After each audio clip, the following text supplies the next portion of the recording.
The Golf Biz with Mikey D, Drew, and the crew. Management, marketing, myths, and morons. Hope we make you smile. Welcome to the Golf Biz. I'm Joe Dahlstrom with Mikey D, Drew, and the crew, where our one and only goal is to make you smile as we share our stories of owning, operating, and marketing golf courses all over America. Drew, welcome, brother. Thanks, Joe. As always, we've got Mikey joining us from Florida, and we've got a Dobson celebrity and Dan Schneider over here sitting with us today. It's going to be a great episode, and if you guys have joined golf recently or been playing golf, it's going to be just on topic. Go ahead, hit like, subscribe, or leave us a review if you're listening along. That being said, this episode is about the golf boom, and we're going to talk about what it's been with all these new people coming into golf, coming back to golf, how important we think it is to kind of grasp it, and how important it is for the growth of the game. Absolutely. That was a mouthful. That was well done, Drew. Dude, very good. I know. I kind of blacked out there. I was going to say, yeah, you might need some CPR. That was good. Yeah, well done. So before we get started in the episode, because we're so glad to have you, Dan, you're really going to add a really neat perspective because we've looked at different generations, different perspectives of this golf boom and the best ways to keep it rolling. You're going to add perspective from two different angles, but we'll get to that in a minute. But let's start with the birdies and bogeys. Mikey D, you out in sunny FLA. Why don't you get started? 100p, bro. It is a big-time birdie today, maybe an albatross, because we just filmed our Pro DeChambeau music video. Now it's time to edit it down, but we had a good friend and Instagram influencer, Coach Rusty, which was super cool, and he is a very good friend. So we got a chance to spend the whole day filming the Pro DeChambeau video. Super cool. It'll drop hopefully right here at the PGA Championship. So, bogeys, man, I think I had another bogey-free round this week, bro. Bogey-free, man. It was a pretty clean scorecard this week. I mean, at least I can't think of any bogeys. I thought of it hard. I don't know. I'm starting to get the feeling here that Mikey just like removes all bad things from his memory with how chipper he is all the time. I think it really is what you just said, Mike. It's not that you don't have any, you just can't think of it because you just forget like that. Yeah, well, let's ask Nadia if there was any bogeys made by Mikey D. Right? Yeah. Yeah. Drew, birdie, and bogey. Yeah, mine this week, both of them go directly hand in hand. I finally cashed in and got some new golf clubs. They're coming my way, but the bogey that goes with it is they're literally going to get here the day after we play with a bunch of the crew from Dobson at the Pro-Am that's at the Tasty Treat, the Rim, and then Chaparral Pines. So, you know, it's whatever. It'll be a send-off for my last set of clubs, and then I'll get these new ones, and they're just going to sit for a while I don't play.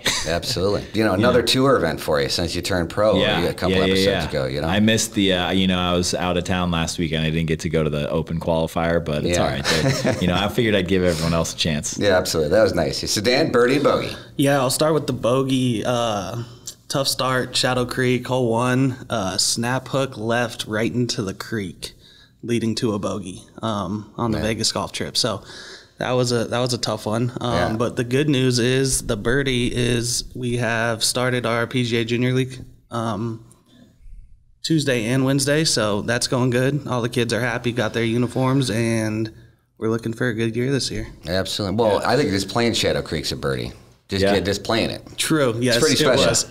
And the fact it looks like you made it back in one piece, and the rest of your crew probably did. So that's, we'll call that a birdie with an asterisk. Absolutely. Correct. Yep. And did you lose or win versus your girlfriend? I lost, unfortunately. Well, that's another bogey. Well, maybe it's a birdie, though. Yeah, you never know. I know. It depends how long you dated. I let her win. Yeah. So. Yeah. I hope she watches the show. We'll edit that out. Cool. So I'm going to start with the bogey first, really. And it's really the problem is that this is going to be the first summer with really no hair. I've, in the past, had little hair on my head. Right. So, and then double bogey is the shape of my head. I have a peanut head that's very narrow. So I'm actually looking at some serious sunburn, like the hot dog on the rotisserie in the gas station in my head. We'll get you some spray on. I know. The problem I got is I can't find a hat to fit my pinhead. But I did special order some Johnny O's. I think they're the junior ones, and I think I'm going to be okay. So that's the birdie. I actually think I might have found a junior hat to fit my pinhead. There you go. Yeah, so my head actually is very grateful, so which is cool. Nice. So, all right, so let's get started on the episode. It is the golf boom, how to keep the momentum rolling. For prior weeks, we've had obviously various different types of people, longtime PGA professionals, aspiring PGA professionals, aspiring PGA Tour stars, Instagram good stars. So everybody has shared a perspective. This week we have Dan Schneider, who is dedicated his life to junior golf, has done an amazing job. So thank you, Dan, for all you do. Of course. And so we really want to take a look at it from the youth perspective, and then also maybe like the operational, innovative golf course side too. So, Dan, let's just start by just tell us a little bit about yourself, how you got into golf, and kind of what led you to what you're doing today. Yeah, definitely. So just started golf at a young age, playing sports, all sports, golf, hockey, baseball. My uncle was a little mini tour pro out in Texas, so kind of runs in the blood a little bit, and the whole family just golfs. So kind of just... You know, when hockey wasn't going, it was golf in the summer, spring in the baseball in spring, and just kind of rolled from there. So. Yeah, I got to assume out there in Texas that you really don't have a choice. You're playing sports. Yes. And you're playing whatever sport you can. Yes, correct. Oh, that's awesome. Mm-hmm. Yeah. What made you want to dedicate more time to golf? Well, just being so interested in it, and coming out here to Arizona really opened up my mind, and just seeing all the kids golfing and, you know, their parents golfing, and everyone loves golf here in the Valley. So that's for sure. Kind of just wanted to give kids a chance to, you know, be able to pick up the club and feel safe and feel at home at a golf course or with an instructor, and kind of just, you know, let them have fun, really. Yeah. And I know you've been doing the junior golf in various roles and for quite a long time, but you know, what have you seen different since the pandemic and the changing of just about everything in the world with the way that kids receive golf and participation, and, you know, what have you noticed? Yeah, first of all, it's just, it was nice to get the kids out of the house. You know, right when the pandemic started, it was kind of like you're in your house for a month or 2 months or 3 months, and I've seen kids come out of their house after 8 months from the pandemic, and it's just a breath of fresh air, really, just to be out on the golf course, especially here in Arizona in the winter, that green grass, and just getting fresh air and doing some activity, really. Yeah. That really helped. And that's amazing, too, and I don't want to get too far off track, but just to kind of tie it to our mission, too, is that, you know, Mike and I and a lot of people, even Andrew, and we've had an episode on it, is that, you know, the major blessing to be introduced to golf and what it's created for us, and that's why we have the Pops and Junior and different programs too. So I think that golf is now more than ever can be seen as not just a sport or even an activity, but a path to a world of opportunity. 100%, yes. Yeah, and so you get you head up the Arizona Junior Golf Association and the different programs. So just tell us a little bit about how that works, like how the kids get into it, and then the different levels they go through the process. Yeah, so at Kierland, out there we do group lessons. We do ages from 5 years old all the way up to 18, and we get them in groups, and we do pretty much levels 1 through 10 through the U.S. Kids program, and they can earn pins. So we do full swing, short game, bunker, course knowledge, rules, just a whole bunch of that stuff, kind of just to get them going in it, and kind of just get them acclimated to golf. Really. Yeah, you know, we see at Dobson. I mean, Drew, you two have become good friends in that. And what do you think the key is to? Because we're going to talk about some keys about getting new or golfers that didn't like the traditional approach. We're going to go into that in the second part of this segment. But when it comes to a kid, like back in the day, you know, I was competitive, and that's what kept me. But we didn't really have many kids that go out and just play for fun. You know, you didn't see many kids playing golf. You know, almost 50 years old, but, you know, back in the day, but either you were going to kind of play and kind of be good at it, or you weren't going to play at all. But it seems like that's shifted. It really has. You know, a lot of thanks to a lot of these influencers out there that really kind of made it fun, made them want to go to the range and do trick shots, as well as a lot of the golf gear, a lot of the new golf gear, the swag, the colors, the hats. all the way down to just wearing red on Sunday for Tiger. I think really gets them interested, as well as the clubs, and just kind of hitting that first shot real pure and knowing that they can do it, and just smiling and having a lot of fun. For sure. And I'd be interested too to kind of hear from your perspective, because it sounds like what you guys do is more than just, you know, a 45-minute clinic where they work on one aspect of the game, or it's not just focused on making them a better player, but it's also focused on just helping them understand what golf is, right? Because I still don't even know most of the rules of golf, but you know, I can imagine as somebody new to the game, and especially a kid that's new to the game, just knowing what you can and can't do based on the rules of golf, and then knowing that, hey, if I'm going out to play in my free time, that some of these rules need not apply because I'm not playing for a score, I'm not playing in a competition. It's okay to pick up the ball and some of those things. How much of a difference have you seen when you actually go through those types of deals and explaining that to kids? Have you seen kind of a light bulb click where, you know, it's finally a weight off their shoulders? 100%, yeah.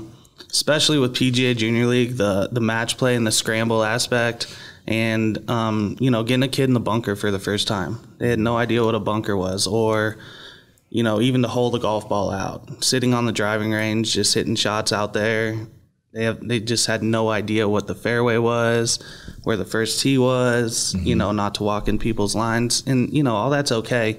But you know, the more they learn that, the more interested they get. Yeah, because I mean, I even still feel it when I play with someone I may not know, or I play in something where it's serious, that I'm spending my time on the green, not looking at my putt or not thinking about really anything except, am I throwing a shadow in someone's way? Am I, you know, did I step in someone's line on accident? You know, and that's just because I've never had it formally explained. So to at least know and then practice it in that type of a setting. So when you go out there, it's almost second nature, and you know, they can actually focus on enjoying being outside as opposed to just worrying about when they're going to get in trouble. Yeah. And then, you know, you grew up playing golf, right? And Yes. my guess is you were pretty good. And like, compared to when you were growing up, do you feel like the way that you need to talk to kids today and encourage them is different than maybe your dad or whoever taught you how to play golf is different? Yes, 100%. So growing up playing golf, I was always nervous, you know.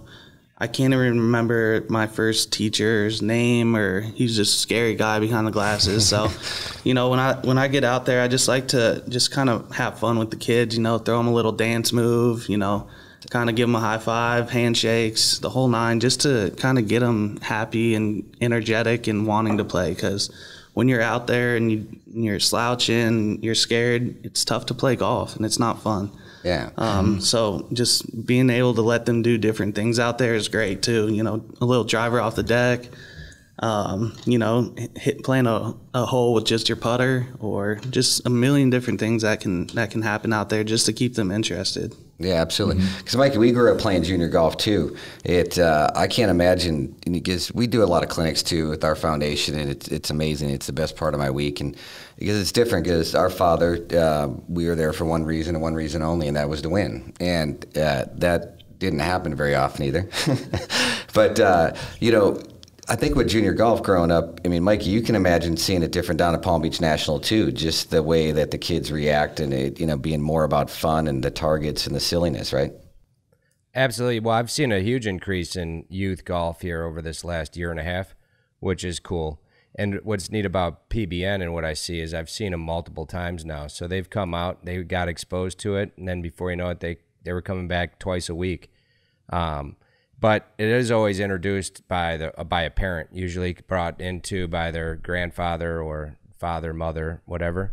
And but to see them kind of embrace it more and more and get back to coming out more frequently to use the range has been great. Yeah, absolutely. So I just think the more we introduce the kids to it, the more that we're going to like it. But there is that fine line too, because I always feel bad nowadays for the kids that are the prodigies that really want to win, and they get grouped into with all the kids that just want to have fun, which I think the kids wanting to have fun is massively important, right? Because they get in the golf business, they can enjoy it throughout their life. So, but Dan, you actually have different levels of all your programs, right? So how do you delineate the difference between the kid that's there just to have a good time to the kid that wants to go ahead and crush it and get a golf scholarship and maybe be on the PGA Tour? Yeah, it is tough, with those kids. I teach a 10-year-old or 11-year-old now named Nash, who is totally into it, excellent player, knows the game in and out better than, anyone I know, especially for an 11-year-old. And then kind of sometimes those kids that, really just kind of don't know what's going on out there. And I think it's just etiquette and just kind of letting that kid play and almost feeding off each other, kind of having an 11-year-old mentor another 10-year-old that's not as good as him. But I just feel like, mentoring that kid and kind of just showing them the ways actually helps their game. Yeah, for sure. It sounds like, too, that's like a really unique opportunity because there aren't many avenues or chances that people get, let alone other kids and junior golfers, to be a leader or to be a mentor. And you typically think of learning how to be a leader through sports and like team sports because you have a team around you. But that's kind of cool to hear that they can have a chance, even though they're not even necessarily playing against each other. They're trying to beat their own score, put up their best score. But to know that, hey, this 11-year-old has such an early opportunity to be someone's friend, mentor, teacher, and those are the kinds of things that'll stick with them for life and really help them out because it teaches them, understanding. I'm sure the kid that isn't very good at golf or is new to golf is going to see Nash or someone else absolutely crush it and say, whoa, dude, you're my age, you can do that. And that's going to make them feel good. And like you said, they start feeding off each other. Yeah, I see that a lot. And especially in junior league, we pair up like our A player with a B player or a C player. And it just kind of, it shows them the way and shows them that it's all right. And by the end of that round, that kid's like, wow, that was really fun.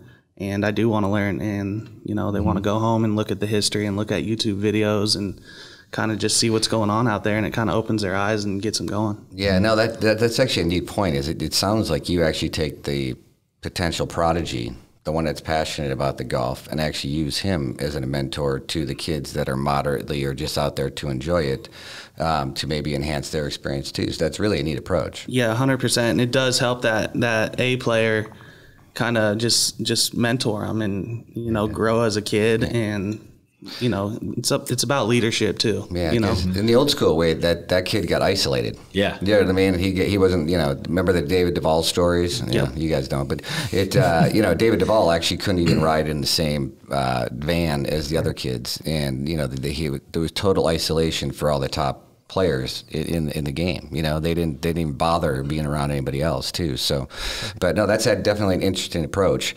And so, what do you think the keys are from the youth perspective? Because this boom in the golf business is one that is awesome. Not at the expense of why it happened. I think that's definitely not the point. But they're out there, right? But soon enough, and even in Arizona now, a lot of things are opening up again, right? Mm-hmm. They're doing other stuff. What do you think the percentage captured by the youth is, just your rough guess? And what do you think as golf course owners, operators, marketers can do to keep those kids embraced and continue to come out and actually enjoy the game of golf?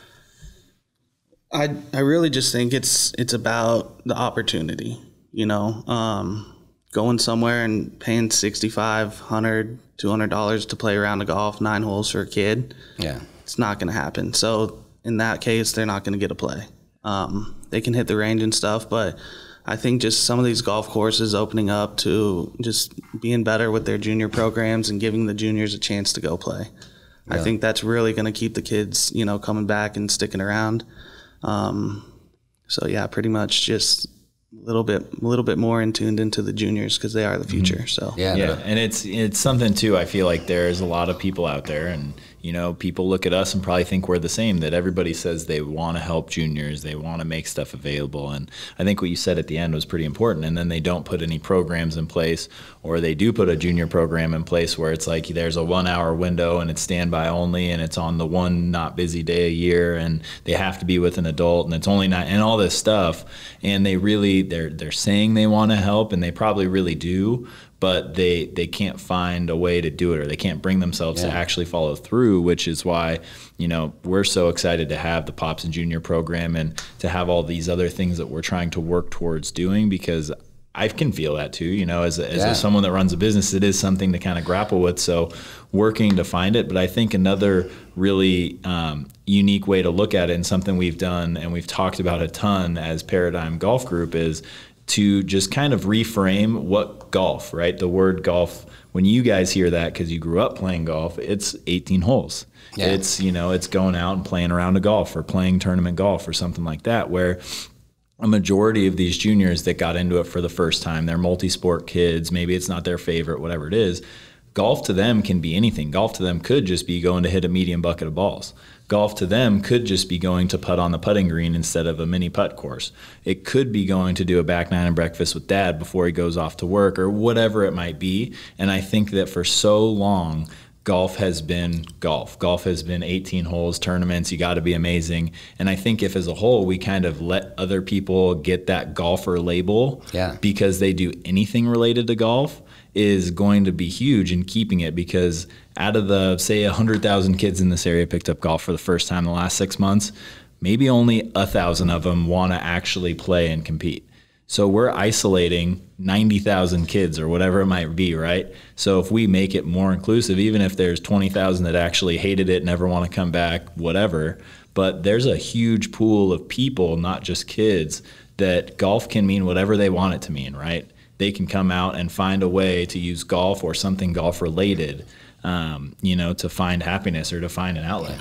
And I just think it even starts with, so we do prize week after our little semester at the Kierland.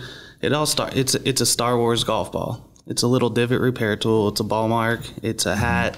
It's a towel.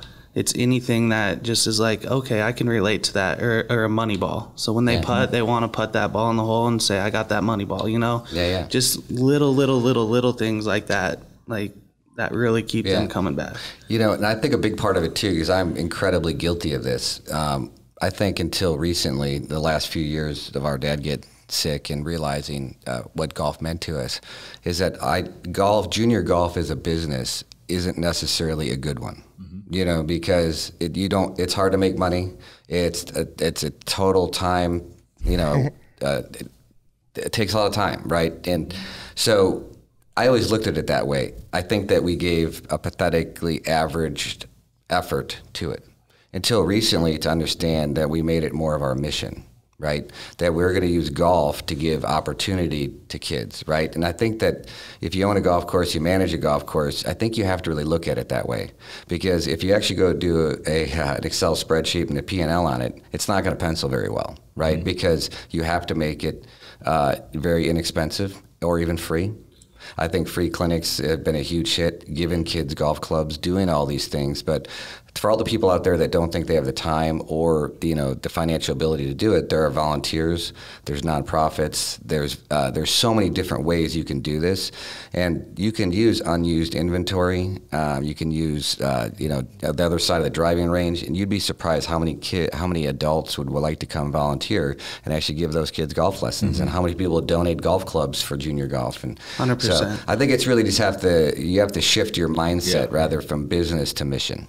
So so that was all great stuff, Dan, too. And then the youth and the kids will get tied into this part too. But I also wanted to get another perspective, because you are definitely the consummate consumer of golf, right? Yes. You seem to be golf just about everything, right?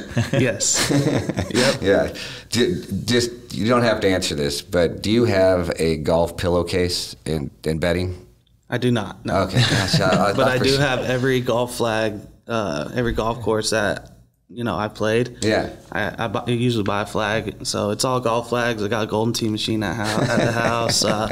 Got the putting mat, and millions of golf clubs and chipping nets and golf balls just in a little small apartment. So I got a point though. I got the bedding and there you go. That was pretty close. I need the bedding though. That's next. Where can I get that at? I'm going on Amazon after the episode. So we've talked about it a little bit in the past, right? But just think about the episode title, The Golf Boom, and how to keep the momentum rolling. And I'm a believer that, you know, there's a lot of golf course operators out there that rode this wave and think it's never going to end, right? And this is not doom and gloom, right? It's just reality is that, you know, it was actually by any authority was said to be safe. It was outside. Tons of people came back to it. right? Or people started it, right? So, but now they're going back to work. They're not working from home. Movies are open. Every activity is open. So, in your opinion, certain people are going to leave the game again. But I would say there's 30-40% that could be captured. What do you consider the best things that a golf course can do to keep that person involved in golf?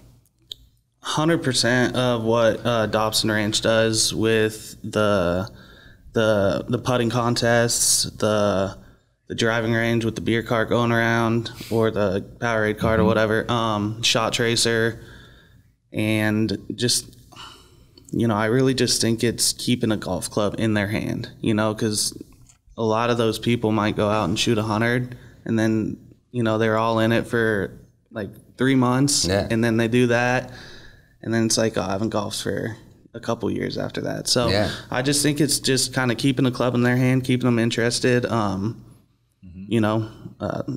gear, the golf gear, all that stuff, and just the influencers and everything like that, and just the accessibility to go to the golf course.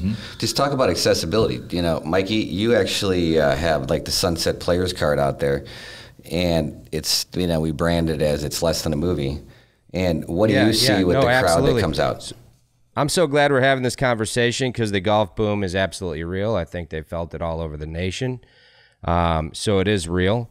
How to keep the momentum rolling is awesome, because I think it's time that the golf industry as a whole gets a huge, ginormous disruption actually in it. And so I would just want to send a message to a lot of the golf course operators too, just on the tactics that you can use to actually make it fun and make it cool, which then gets to your like cultural goals and systems.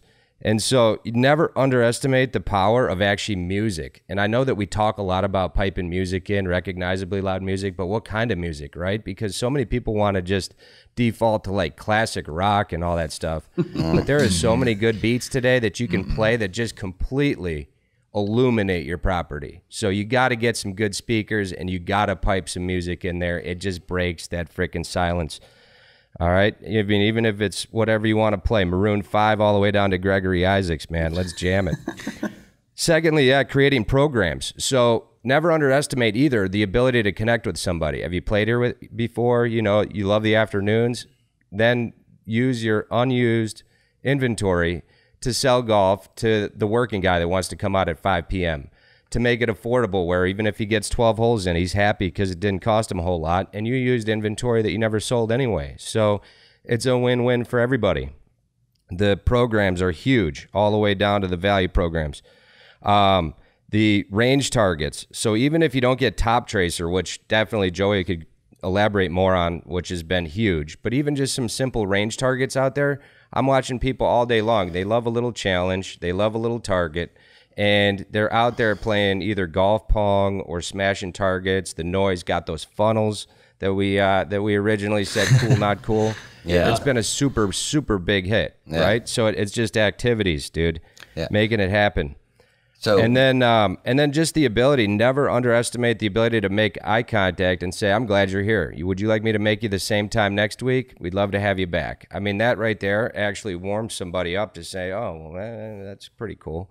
I know that's more cultural, but it actually is huge. So yeah, and I think that just like you said, Mikey, the cultural stuff's super important, because like they were talking about, a lot of golf courses aren't going to do any of that. So the fact that it's what we they don't do that, right? Yeah. So like here, we've gone through a boom, and the people that have come to PBN or Dobson have actually stayed there because they thought it was cool, and then they may have gone down the street and thought, well, maybe golf isn't that cool. Yeah, that's like Dan was talking about, keeping the club in their hand by inviting them back. Joe says it all the time about, food and beverage and golf. People look at it as a secondary. Just the invitation is enough for them to say, you know what, I'm not doing anything next week. Let's get that planned before we plan something else. So you're right. Exactly right.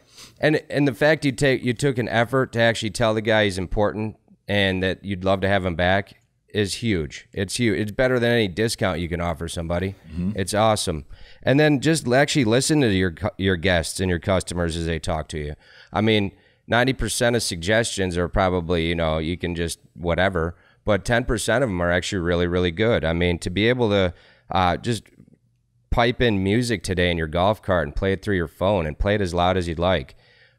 Things of that nature, dude, that actually say, oh, wow, because it's a subconscious thought of when they walk out, they say, wow, this place is really, really cool. I like that, you know? Mm-hmm. Yeah. And so the only way that you're going to embrace the people today and their busy schedules, and this is the last thought, and I wanted to lead with this, but golf is more than even a recreation. It's a genuine outlet. Like, I get so geeked up when it comes to playing golf. Like, I get geeked up, and it's not about going out to try to shoot 68. I'm geeked up because I've worked all week, and I've got 3 of my funniest, coolest bros with me, or my girlfriend, out going out to play a beautiful place and have an amazing time, listening to some music, and just laugh our butts off.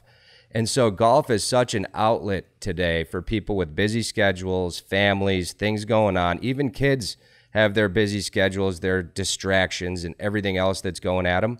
So it is a total outlet for people to come out, enjoy themselves. So as a culture, as a mindset, to actually buy in to that excitement of that guy or that girl or that young person coming out to play golf, to buy into that and just let them know how happy you are and how much fun they're going to have, goes so far to just grow in the game. Yeah, it really does. It really does. Absolutely. And so, Mike, you shared a lot of tactics too there too, and I think that, you know, we have various golf courses, not just Dobson and PBN too, and everybody has a little different vibe. But I think that, just to summarize, really, is that people have never felt very welcome. They've never felt like they were included, and I think that when you look at outside the golf industry and see how these people connect, right, and how they do it, it comes to culture and all those things too. And I think it's totally important to do it, right? They're going to go there, they look around, and, you know, they don't feel they're getting judged, they don't have money. And it's as simple too as that we have pre-owned clubs like new golf balls. There's a value involved too, where people think that I'm going to get into golf. They get on Google, they type in new golf clubs, they see it's $2,000 for a set of clubs. Maybe a PXG ad comes up, it's $7,500, right? Who knows, right? You know what I mean? So now they're looking at it, and they look at the price of golf, like you said, that the golf course only has one thing on there. It's $90. So, you know, it's scratch, right? It's off. So we've got them to come to the golf course now, right? Now we have to create programs that work. Drew, you said it really well too. You know, we're going to have 4-hole challenges and 9-hole scrambles and all those things too. But I think here's the thing, that if you're a golf course operator out there and you want to get into the golf business, here's the key, is that you are going to eat some shit from your traditional crowd. Yes. Right? But it's going to be less than you could ever imagine. Most of them will adapt. And at the end of it, regardless, you will gain way more customers, way more profit, and your culture will get way better. Yeah. 100%. And I think that goes not even just to golf, but to life, right? I think people, it's a little overplayed even that, you know, the minority is the loudest, you know, the people that have really strong opinions and feel like they need to tell you how wrong you are usually aren't the majority. Yeah. But really, I could never have imagined it until I saw it firsthand that when somebody says, everybody hates the music on your driving range. It's not everybody, it's the one person. And the reason that people might agree is because they walk up and say, hey, don't you guys just absolutely hate this music? And to get the guy to walk away, they say, sure, I'm going to keep hitting here now. Yeah. Bye. Yeah. And so they chalk it up as a win. And and you know, you just got to let it go. And we've talked about it numerous times. Just don't listen to that noise. Exactly. And you can gauge it by how many people are on the range. For the record, too, I do have to interrupt real quick because the margins on those like new clubs and like new balls is way better than new stuff anyway. Yeah, I know, that's true too. Yes. Yeah, you can get into clubs and balls for near nothing, because another misconception too is like you need a full set of golf clubs. I don't think I need a full set. I don't think my score goes down if I could use 8 clubs compared to 14. I don't think it really matters personally. You know, someone just starting out. But you know, the funny thing too is that when people come in, and I just want to share this with anybody that runs the golf business and wants to get into it, is that as people said that, the few at Dobson, I was staring at the range where it was 4 deep waiting to hit balls. Yeah, seriously. I mean, it wasn't my opinion on whether they liked music or not. We don't put music out there because I like music. Mm-hmm. It's just, you see the reaction. You have to gauge the reaction of, you, like you said, Drew. It's of the masses, not of just a few negative ones. And you might lose a few, but you're going to gain a ton. And it is the future. If what Mikey was talking about in Escape, you know, life is great. I'm a half full guy. I think we all are, right? But there's different stuff out there that happens every day, right? You know, especially you start having kids and, you know, and stuff, and everything happens. The world's crazy and all that. Yep. People, when they go to, whether it's Valley High in Las Vegas Strip, where it's $300-$400 to play golf all in, or Dobson, or any of the courses in Florida, Maui, it doesn't matter that whether the CEO or the person saved up for that trip, they want to escape from their life for 4 to 5 hours. They just want to have fun. Yep. And whether they shoot, you know, their course record or 100, I don't think it's as matters. So by introducing scrambles like we have, I mean, what a great way to play. You can compete and have a great time. No, I've even noticed that too at Dobson. I was like, man, these guys are really booming. Everyone's coming here. It's loud. There's a lot of traffic. And I'm like, man, what am I going to do, you know? And then, you know, I'll go to another raid and I'm sitting there by myself hitting shots, getting mad, and I'm like, what am I doing? So I go back to Dobson and I'm hitting shots and I'm talking to people, and all in all, that just gets me better. Yeah, because they absolutely. can watch me swing, I can watch them swing, we can talk, we're listening to music, you know, we're working together on the tracer or playing games, hitting targets, you know, hey, what kind of club is that? Oh, you just got that? That's cool. Or, oh, that's an old school club. Yeah. So all that stuff, all in all, just it makes me feel 100% better, makes me happier, makes me want to come back, and I meet new friends and new people, and, you know, that's the way to live. You don't need to sit there in silence, and it's tough to do that. So it's a lot better just to be at the range. Yeah, no, I mean, I don't think it could be any more true kind of thinking that way, because really, especially after being deprived for so long, all people want is to be out there hanging out again. And you really got my gears turned when you talked about, you know, you don't think 14 clubs would get you a better score than 8. I've seen, I think it was Rick Shields did a video where he had a tour pro play with the half set for $70, but I think that that's kind of askew, right? It just showed us how good that guy was. I think, comment below who you'd rather see between me, Mikey, or Joe. We'll go play 2 9s, we'll play the same 9, and we'll do it with a full set of really nice clubs, and then we'll do it again with a set of clubs out of the Pops Clubs collection. You could give me an ice scoop, hacksaw, and a crowbar, dude. Yeah, and then we'll have Mikey do the Farm Tools edition. If you've watched any of his videos before, he's putting with a buzzsaw, he's chipping with a shovel. Right. No, dude, that'd be fun. That's going to be the new video. No doubt. Cool. Thanks so much for being here, Dan. We've talked about a ton of amazing things, and before we wrap it up, I think Mikey, Joe, and myself all have a couple questions we're just burning to know your answers to. So cool. Mikey, what's your question for Dan? The most controversial question and topic in golf today. Dan, are you no or pro DeChambeau? I'm pro, 100%. All right. I'm big time pro. I love Smashers on DeChambeau. for Dan. 100%. That Dude, guy's a beast. How much did Mikey's and Coach Rusty's song persuade you? Oh, 100%. That just tipped it off. I mean, that song, that one, it's been in my head the past, 3 days? Yeah. So, big time. I love DeChambeau. That's my guy. Yeah. He can roll the rock. He can roll it. No doubt. Cool. Drew, what's your question? All right, Dan. So I know you've watched them all, but which episode so far has been your favorite? And I'm going to take this one off the table because we know that's going to be the first choice. Yeah. Yeah, definitely. They're all great. You guys do a great job.